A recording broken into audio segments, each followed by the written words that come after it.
Published 17:35 Eastern Standard Time, the 26th of January 2018. Updated 17:35 Eastern Standard Time, the 26th of January 2018. The Wembley lunch before the FA Cup final has become a gender discrimination issue for the beleaguered governing body of English football. Even before the controversy over Phil Neville's appointment as England women's head coach, FA Blazers were bickering about the different meal arrangements before the men's and women's FA Cup finals.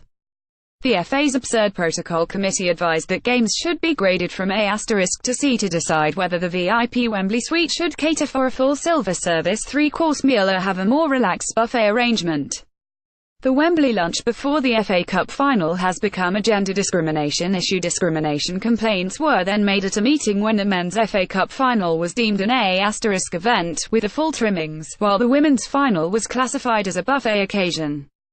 FA Chairman Greg Clark attempted to put an end to the argument at the last full meeting by explaining that the women themselves wanted the buffet, plus a more relaxed dress code and the option to bring children into the Wembley suite. New councillors are exasperated that such trivial matters are taking up council time, but it is unresolved to the extent that the FA are trialling the option of both buffet and full-service options at future matches. It's understood Amazon have gained the gold dust footage of a Pep Guardiola team talk. Even the £10 million that Amazon paid for behind-the-scenes access at the Etihad Stadium for their Manchester City documentary was not expected to secure listening in on a Pep Guardiola team talk. However, it is understood Amazon have gained the gold dust footage thanks to the long relationship Guardiola shares with Spanish TV company MediaPro, who provide the camera personnel. Liverpool also allowed Amazon to film in the away dressing room during City's recent visit to Anfield. Tottenham are still insisting their new ground will be their home next season, even if they have to play their first 3 fixtures away. Nevertheless, skepticism is growing in the construction trade that the Spurs stadium, still without a naming rights deal, will be ready by the start of September. To complicate matters, at least 2 test events will have to be held before they can host a home fixture.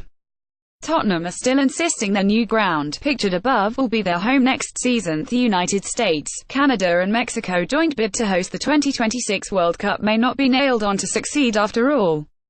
Not if, as expected, all 54 African voting countries pledge their support for Morocco at next week's Confederation of African Football meeting in Casablanca. That would leave Morocco needing only to win another 50 votes to reach the 104 majority from the 207 FIFA territories.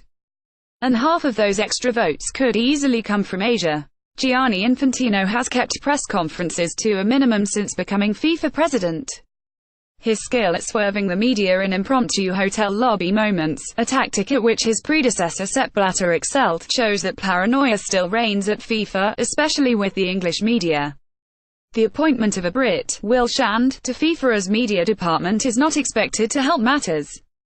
Gianni Infantino has kept press conferences to a minimum since becoming FIFA president. Sport England have not only provided Basketball England with enough money to compete in April's Commonwealth Games, they have also financed the top English clubs to play in European competition. Elite basketball should be supported by UK sport, but basketball's slim Olympic medal chances mean they missed out on funds. This is despite it being the second most played team sport among teenagers, behind football, and popular with a diverse range of people. Team GB's delegation were the first to register at the plush Olympic Village in South Korea ahead of the Winter Games, despite the limited medal hopes in Pyeongchang.